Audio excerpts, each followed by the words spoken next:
nosso assunto hoje, né, é até onde a inveja e o ódio pode nos levar, né? O que a inveja e o ódio, ela consegue fazer na vida de uma pessoa. Nós vimos na semana passada que José, ele está lá com os seus sonhos, né? Ele tem 2 sonhos. Qual é o primeiro sonho de José? Está ali no versículo 7. Eis que o meu molho se levantava e também ficava em pé, e eis que os vossos molhos rodeavam e se inclinavam ao meu molho. Ele teve esse sonho, não foi um sonho que ele criou, isso foi um sonho que Deus deu para ele. Então ele sonhou, né, com aquele molho dele, todos os outros molhos se inclinavam para o seu molho. E o segundo sonho que ele teve, ele sonhou com o sol, ele sonhou com a lua, e ele sonhou com 11 estrelas. O sol então seria seu pai, a lua seria sua mãe, e as 11 estrelas são seus 11 irmãos, e os 11 estavam assim brilhando, mas ele era a luz maior, todos estavam se voltando para ele, que era a estrela maior dessa constelação. Então, irmãos, o sonho tem um significado. Os irmãos reconheceram, o pai reconheceu, todos reconheceram o significado do sonho. Qual que era? A futura grandeza de José. José seria grande, e ele foi. Nós sabemos a história. Entre os judeus ali, meus irmãos, Mardoqueu lá na frente vai alcançar uma posição de destaque, Daniel também, mas nada como José. José realmente ele foi o Asenate Paneia, né? Aquele homem que podia dizer, olha, você nos deu a vida, e de fato, Deus usou o José para dar vida para todas as pessoas, porque senão eles teriam morrido de fome. Tanto o Egito pereceria, quanto todas as outras nações pereceria. Então nós temos essa história já contada no livro de Gênesis. Mas até aqui, meus irmãos, nós não tínhamos chegado nessa história. E os irmãos de José reconhecem, olha, esse sonho dele está dizendo, no primeiro sonho está dizendo que ele vai mandar na gente. E no segundo sonho até seu pai ficou bravo, todos ficaram bravos, né? Quer dizer que até eu e a sua mãe vamos te servir? Então, a gente falou a semana passada do lugar de Deus nos sonhos de José. Eu lembro os irmãos que Deus teria que ter o lugar principal no sonho, como foi o do Jacó. Porque no sonho do Jacó, Jacó ele sonha com aquela escada, e a escada está com os pés no chão, a ponta dela está lá no céu, mas o Jacó ele lembra uma coisa no sonho dele, que Deus estava em cima da escada. Ou seja, Deus ele ocupa o lugar principal do sonho. Já no sonho de José, você vai reparar que nem ele e nem os irmãos, eles não falam o nome, a palavra Deus não aparece. Simplesmente eles omitem, né, completamente. Quando José, ele fala com o faraó, 20 anos depois, né, 13 anos depois, e depois, quando Daniel também vai falar lá com Nabucodonosor, tanto um quanto o outro usam uma frase parecida, porque o José lembra o faraó, olha, o que Deus vai fazer, ele te revelou. Eu acredito que os irmãos de José sabiam disso, e José sabia disso também. Então eles deveriam ter dito, olha, o que Deus vai fazer está revelando a você, está revelando a todos nós o que ele vai fazer. Então nós ficamos com uma pergunta, né? O José, ele era um sonhador ou ele era um interpretador de sonhos?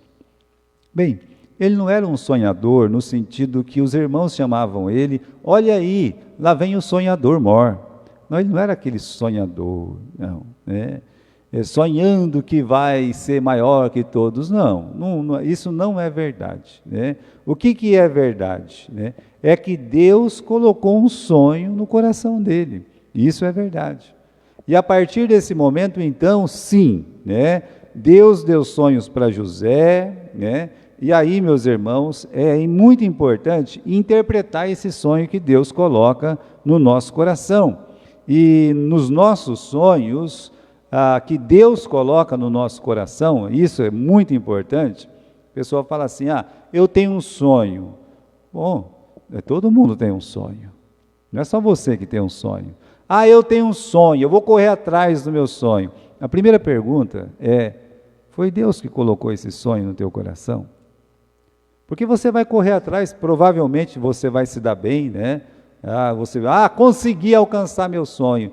Mas foi Deus que colocou no seu coração ou isso vem do homem? Quando é um sonho que Deus coloca no nosso coração, isso é confirmado por situações espirituais. Sabe, meus irmãos, nós estamos assim, né? Nós fizemos um projeto no começo do ano, e é um projeto assim que a nossa igreja ela não consegue alcançar, da nossa igreja mesmo, dificilmente, né?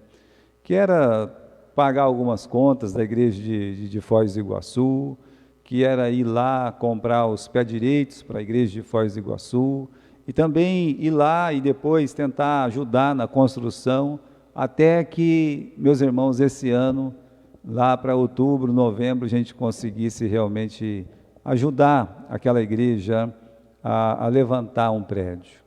Mas eu me lembro quando o pastor Edson esteve em casa, e o que Deus tinha me dito era o seguinte, olha, você faça o seguinte, você sabe o caminho, você sabe como é que faz. E aí, meus irmãos, nós passamos isso para a igreja. E o fato é que estamos na iminência, por exemplo, da papelada ficar pronta. E eu digo uma coisa para você, só da papelada ficar pronta já é um milagre de Deus. Só dos papéis fica pronto. Porque teria que ajuntar o terreno, readquirir um terreno que já tinha sido, né, vendido. Depois teria que a prefeitura autorizar, depois teria que unir todos esses terrenos, depois teria que alguém fazer um projeto de graça para eles lá, depois teria que, meus irmãos, colocar aquele projeto para aprovação na prefeitura. Está quase tudo pronto.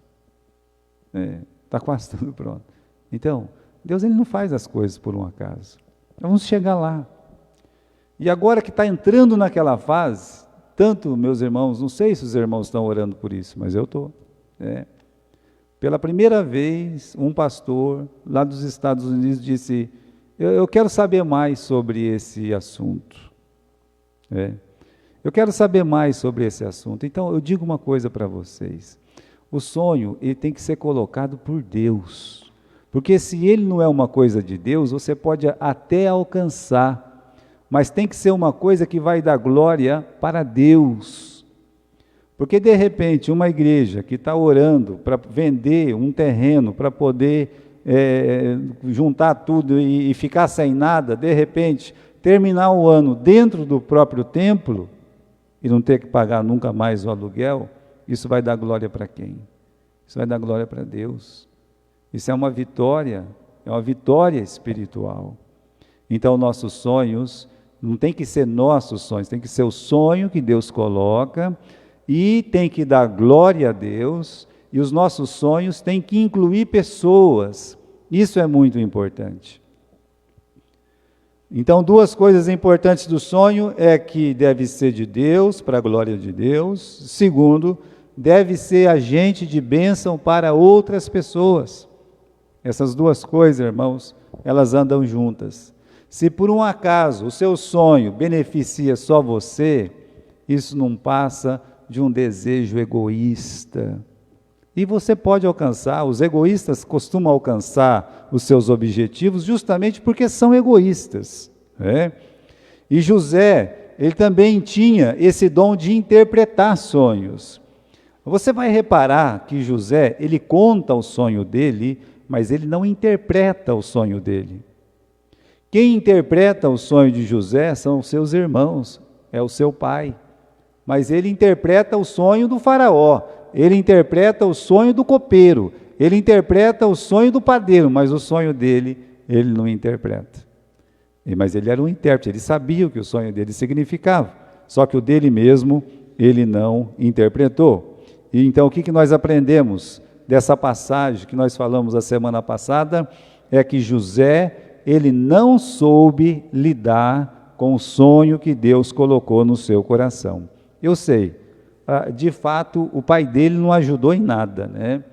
Porque o pai dele era parcial, né, meus irmãos? E no tratamento com os filhos, o pai dele foi parcial. E essa parcialidade fez o quê? Despertou o ódio prévio nos irmãos, a ponto que eles não tinham paciência para falar com o José. Agora, o que você faria se você soubesse que os seus irmãos têm inveja de você? Que os seus irmãos não gostam de você justamente por um tratamento desigual, ou não precisa nem por ser por um tratamento desigual, por algum motivo, um irmão, seja do sangue, seja de fé, está com inveja de você, ele está com raiva de você, né? Então, o normal hoje é a pessoa dizer, olha, um beijinho no ombro, né? Eu não estou nem aí para ele. Ele que fique com a inveja dele, azar dele. Ou será que você teria a nobreza e a espiritualidade cristã de tentar ganhar aquele coração? Então, faltou para José sabedoria na hora de contar os seus sonhos. Faltou sabedoria. Então, nós vimos lá, ele disse assim da primeira vez, ei, meus irmãos, eu tive um sonho. E ele conta o sonho. Bom, ele contou o sonho, ele pede uma autorização ali, né? Ei, eu tenho uma coisa para contar, né? E a Bíblia diz que os irmãos ficaram com mais raiva dele, mas muita raiva dele, a ponto de ninguém mais querer ouvir nada dele. A Bíblia é bem clara nesse assunto, né? Vamos aqui no capítulo 37, dá uma olhadinha no capítulo 37, no versículo 8. Disseram os seus irmãos, você vai reinar sobre nós, é? Vai ter domínio sobre nós, é? Por isso, ainda mais o odiavam por seus sonhos e por suas palavras. Repare que nesta última parte do versículo, por suas palavras, significa o jeito que ele contava, a forma como ele se colocava diante dos irmãos. Os irmãos não gostavam. Imagine que os irmãos estão todos lá, sofrendo, trabalhando, voltando cansado do trabalho. E aí tem um em casa que não faz praticamente nada, né? E meus irmãos aí, vai lá, volta, todo mundo cansado, fedendo a ovelha, né? Com fome. E se tivesse frio, ninguém ia tomar banho, né? E aí o José fala, ei, eu tenho um sonho para contar para vocês. E conta o sonho, todo mundo é intérprete de sonho ali, fala, calma lá, o que está acontecendo? Né? Que graça é essa aí? Né?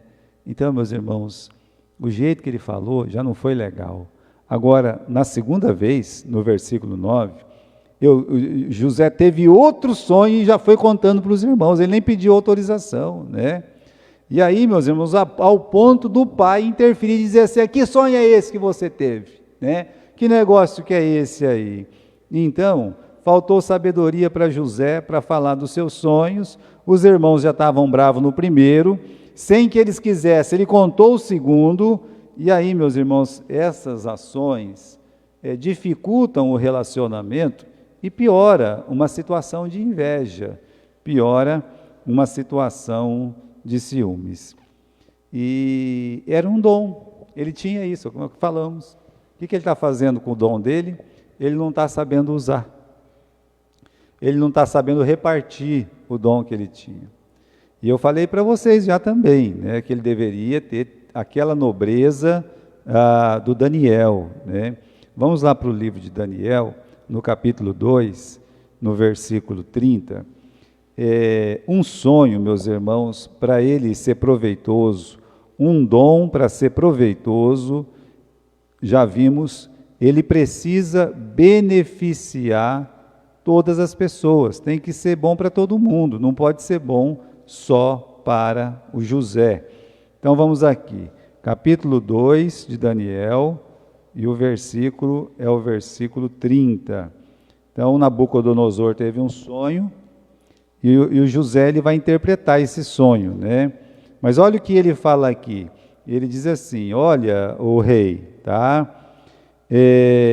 a mim me foi revelado esse mistério, não porque haja em mim mais sabedoria que em todos os viventes.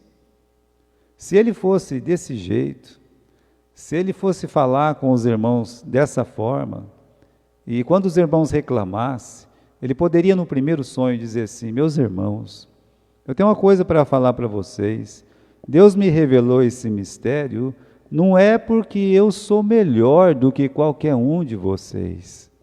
Olha a continuação do versículo 30, mas para que a interpretação se fizesse saber ao rei, e para que entendesses o pensamento do seu coração.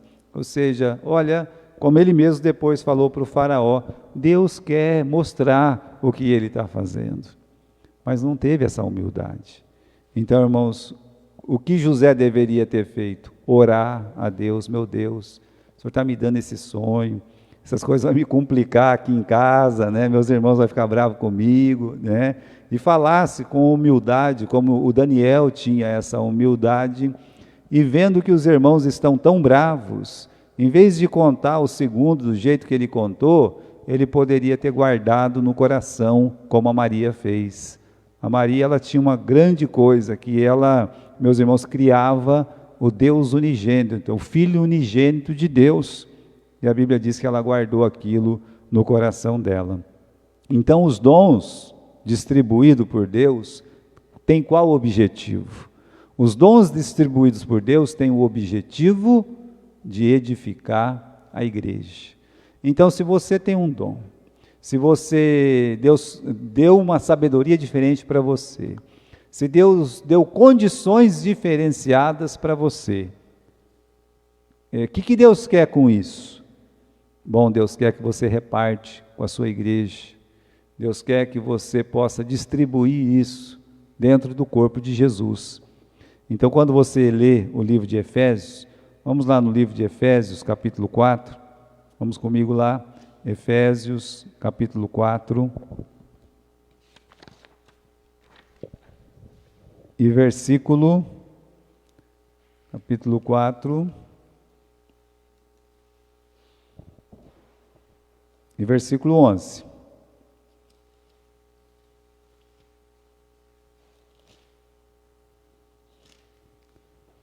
Diz assim: e ele mesmo deu uns para apóstolos, outros para profetas, outros para evangelistas, outros para pastores, outros doutores, querendo o amadurecimento dos santos, para a obra do ministério, para edificação do corpo de Cristo, até que todos cheguemos à unidade da fé, ao conhecimento do Filho de Deus, a ser um homem perfeito, à medida da estatura completa de Cristo.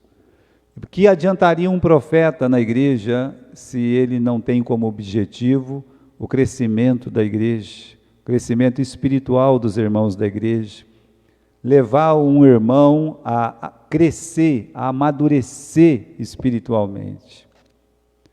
Então, qualquer coisa que se faça na igreja, ou qualquer pensamento que possamos ter dentro da igreja, um pensamento, meus irmãos, ou uma atitude que se relaciona à igreja, o objetivo deve ser esse. Como é que eu vou fazer para esse irmão crescer espiritualmente, amadurecer? Como é que eu posso fazer com que esse irmão melhore? Então, irmãos, o jeito que José estava lidando não estava dando certo. Ele estava despertando mais ódio, mais ciúmes. E aí, cada um, meus irmãos, dos irmãos também não entenderam. E cada um daqueles irmãos só crescia ódio, ressentimento e tudo isso. Isso não edifica. O corpo foi dividido porque um deles foi cortado. O pai, no final da história, vai ficar chorando. E todos eles, com o passar do tempo, remoendo uma amargura muito grande. Então, todo mundo agiu errado aí. Não houve sabedoria. Vamos voltar lá então para o nosso livro de Gênesis. Voltemos lá. Olha, José então, ele foi enviado pelo pai, e é isso que nós lemos hoje, a partir do versículo 12. quando os irmãos eles foram apacentar o rebanho, né? E o o Jacó, ele está, mais uma vez você vê a parcialidade aí, você vê o seguinte, né? Os irmãos foram apacentar, no versículo 12, e o José não foi, ou seja, todo mundo tem que trabalhar para fora, e o José ficava em casa, né? Enquanto todo mundo trabalhava ao relento, mal vestido, dormindo lá, meus irmãos, no meio de todos aqueles animais, o José desfilava suas longas vestes talares, né? Então, como eu disse, parecendo um pavão lá no galinheiro, todo bonito, todo ajeitado, né? Então o pai dá uma ordem para ele aí no versículo 13, vem cá, eu vou te enviar aos teus irmãos. Duas coisas ele tinha que fazer lá. Primeiro, você vai ver como seus irmãos estão, e depois você vê como é que o rebanho está, né? Vê os seus irmãos e vê o rebanho. É o que Jesus veio fazer, né? Jesus foi enviado pelo Pai, e aí, meus irmãos, pelos irmãos judeus ele foi rejeitado, e aí ele tinha que ver o seu rebanho que é a sua igreja. E o José, ele vai ao encontro dos seus irmãos, ele procura, não acha, mas ele insiste, vai atrás. Ao encontrá-los, eles não o aceitam, né? E aí, meus irmãos, o comportamento de José nos lembra o de Jesus, né? Ele vai atrás, mesmo que ele não é aceito, mesmo que essas pessoas estão perdidas, olha, os irmãos estão perdidos, ele vai atrás até encontrar. E quando ele encontra, porque Jesus ele veio atrás até encontrar, o que os irmãos fazem? Os irmãos querem matar, né? É uma passagem ilustrativa do ministério de Jesus com os judeus e também com os irmãos, né, com a igreja. Aí, irmãos, nós temos essa conspiração maligna. Vamos aí no versículo 18. E viram-no de longe, e antes que chegassem a eles, conspiraram para ele, para o matarem, e disseram um ao outro: lá vem o sonhador mor, vinde, vamos agora matá-lo, vamos lançá-lo numa destas covas, e vamos dizer, uma fera o comeu, e veremos o que será dos seus sonhos. Bem, eles fizeram uma conspiração aí. O que é conspiração? Conspiração é um complô, né? É um complô para prejudicar uma pessoa. Então, meus irmãos, quando a gente toma uma atitude egoísta, sabendo que aquela outra pessoa vai ser prejudicada, então isso também é um complô. Eu vou fazer isso. Por que você vai fazer isso? Porque se eu fizer isso, eu vou prejudicar aquela outra pessoa. Então, né, isso é um complô.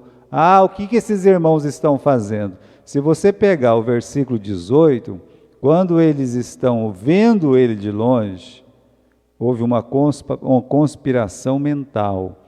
Eles já começaram a pensar mal do irmão deles, né? E depois eles têm um plano, aí sim, configura a conspiração. Nós vamos fazer o seguinte, nós vamos pegar ele no versículo 20, né? Nós vamos matar e vamos jogar ele morto dentro dessa cova, e depois nós vamos matar um cabrito, tá certo? E vamos dizer que uma fera o comeu, né? Eu lembro os irmãos que a primeira parte do projeto foi cumprida, a última parte do projeto também foi levado a cabo, foi cumprida também, somente a parte do meio, com a intervenção de Rúben, eles não conseguiram efetuar. Mas o projeto de pegar ele e jogar numa cova, aconteceu. O projeto de pegar e dizer assim, olha, uma fera comeu ele, né? Pegando a roupa dele, mostrando para o pai, também aconteceu. E aí, o fato é que eles jogaram José vivo na cova e tiraram ele vivo de lá para vendê-lo. Mas fora isso, meus irmãos, tudo o que eles pensaram, todo o projeto que eles fizeram na mente deles, o plano foi levado a cabo. Foi. Então, conspiração é isso, é agir de forma covarde. E os servos de Deus, meus irmãos, eles estão sempre sofrendo esse tipo de conspiração. Você vê Davi, né, sofrendo lá nas mãos de Saul o tempo todo, ou nas mãos de outras pessoas, inclusive de pessoas próximas a ele, né, como Joabe vivia aprontando para ele. Você vê outros personagens na Bíblia, né, o Daniel, meus irmãos, que dizem, né, que numa vida só pode ser superada por Jesus, de fato. Você vê tanto ele, quanto José, quanto Jó, quanto Noé. Você vê uma vida íntegra, você vê Deus chamando esses homens de justo, você vê a graça de Deus na vida desses homens. Mas aí, meus irmãos, esse homem também conspiraram contra ele. Fizeram com que ele fosse jogado aonde? Lá na cova dos leões. E o exemplo melhor que a gente tem é do próprio Senhor Jesus Cristo. Porque mais conspiração, o tempo todo o livro de João está falando daquela conspiração que começou quando ele curou aquele paralítico. E mandou aquele paralítico pegar a sua cama e sair andando em pleno sábado. Não cessou mais. As conspirações não cessaram. Então, meus irmãos, aqui você tem uma mistura de ódio, de inveja e ira. Isso é a mistura do mal. 3 coisas aqui. Eles odeiam o irmão, eles têm inveja do irmão e agora eles vão agir com ira contra o irmão. Primeiro, aí no versículo 20, meus irmãos, esses maus pensamentos, tá? Os maus pensamentos. O que o ódio, o que a inveja, o que a ira faz? Mau pensamento, né? Esses projetos malignos, satânicos, como é que eu vou fazer para prejudicar aquela pessoa?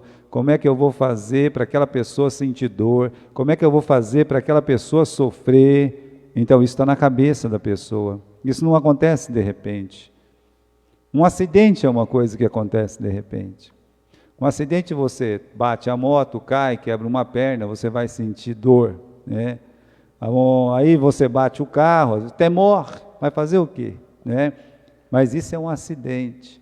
Agora, coisas projetadas, planejadas, também faz com que uma pessoa possa perder uma perna, possa perder uma vida, possa sofrer. Então, existe esse projeto, né? O projeto do mal, como eu disse, essa mistura do mal, ódio, inveja, ira. E aí, meus irmãos, não fica só nos pensamentos, parte para a violência. No versículo 23 e 24, e aconteceu que quando José chegou a seus irmãos, tiraram de José a sua túnica, a primeira coisa que eles fizeram.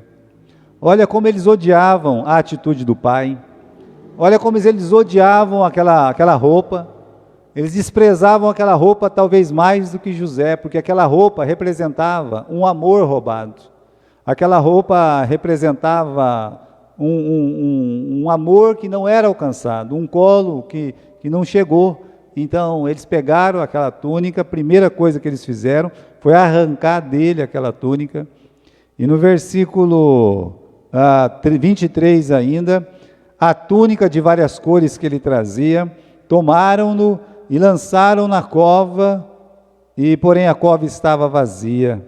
E aí, meus irmãos, é violência isso aqui, é 10 contra 1, eles pegam ele, eles tomam a roupa dele e jogam lá dentro daquele buraco lá.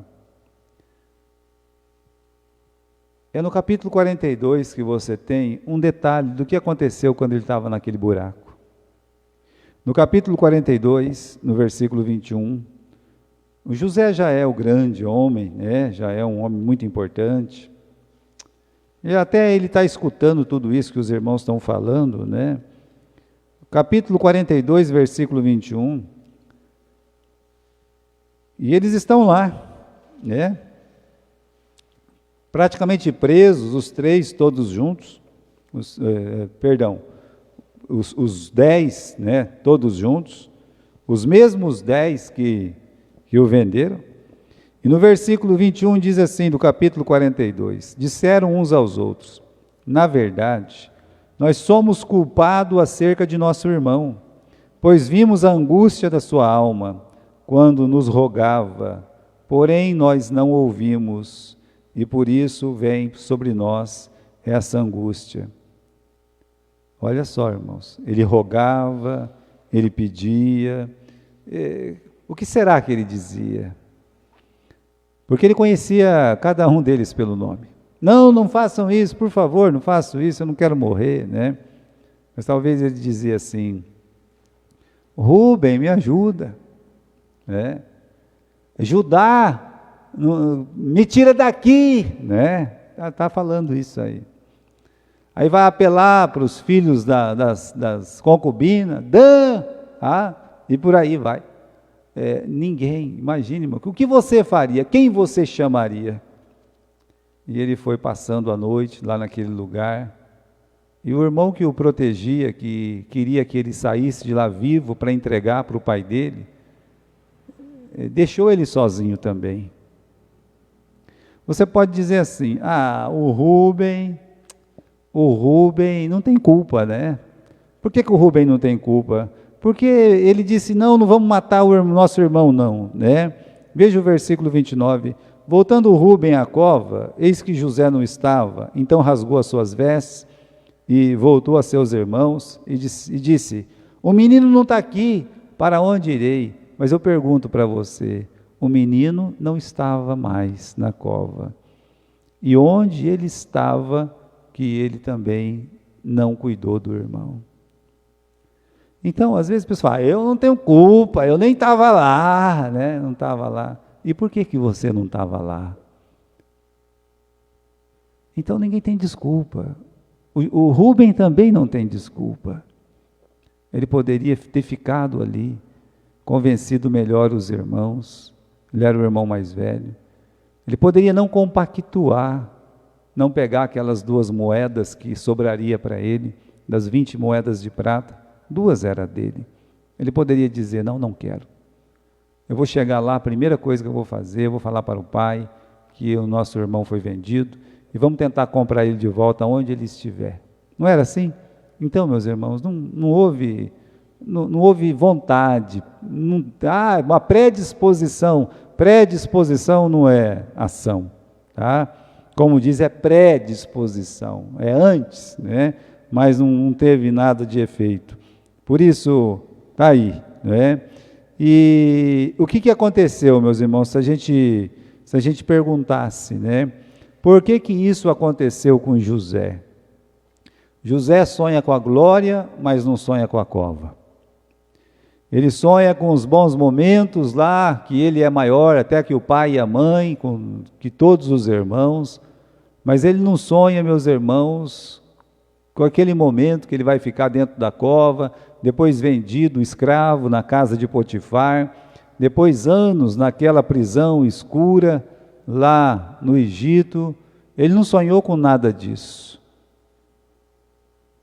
E esse é o problema dos nossos sonhos, né? Não leva em conta o percurso, mas a gente deve pensar nisso, né? Deve pensar. Sabe, Jesus, ele falando da carreira cristã, ele disse, quem toma a mão do arado e olha para trás, não é digno de mim. Porque entre o momento que nós colocamos a mão no arado, até o momento que nós vamos nos apresentar na presença de Deus, na glória, ou na volta do nosso Senhor Jesus Cristo, então, irmãos, acontece muita coisa, muita coisa. Eu posso fazer muita coisa errada, como eu posso não estar lá, né? Mas não interessa, né? Como é que nós vamos nos apresentar? Então aqui José não sonhou com esse momento, mas esse momento é uma realidade, né? É uma realidade. Olha o que aconteceu com José, conspiraram contra ele, jogaram numa cova, agora vão vender ele, de livre se tornou escravo, né? E por quê? Porque Deus queria trabalhar na vida dele. E é isso que a gente vai ver a partir da semana que vem. A gente vai ver que Deus, ele tem uma escola, a escola da humildade. A escola da humildade é tirar a nossa glória e nos revestir da glória do Pai.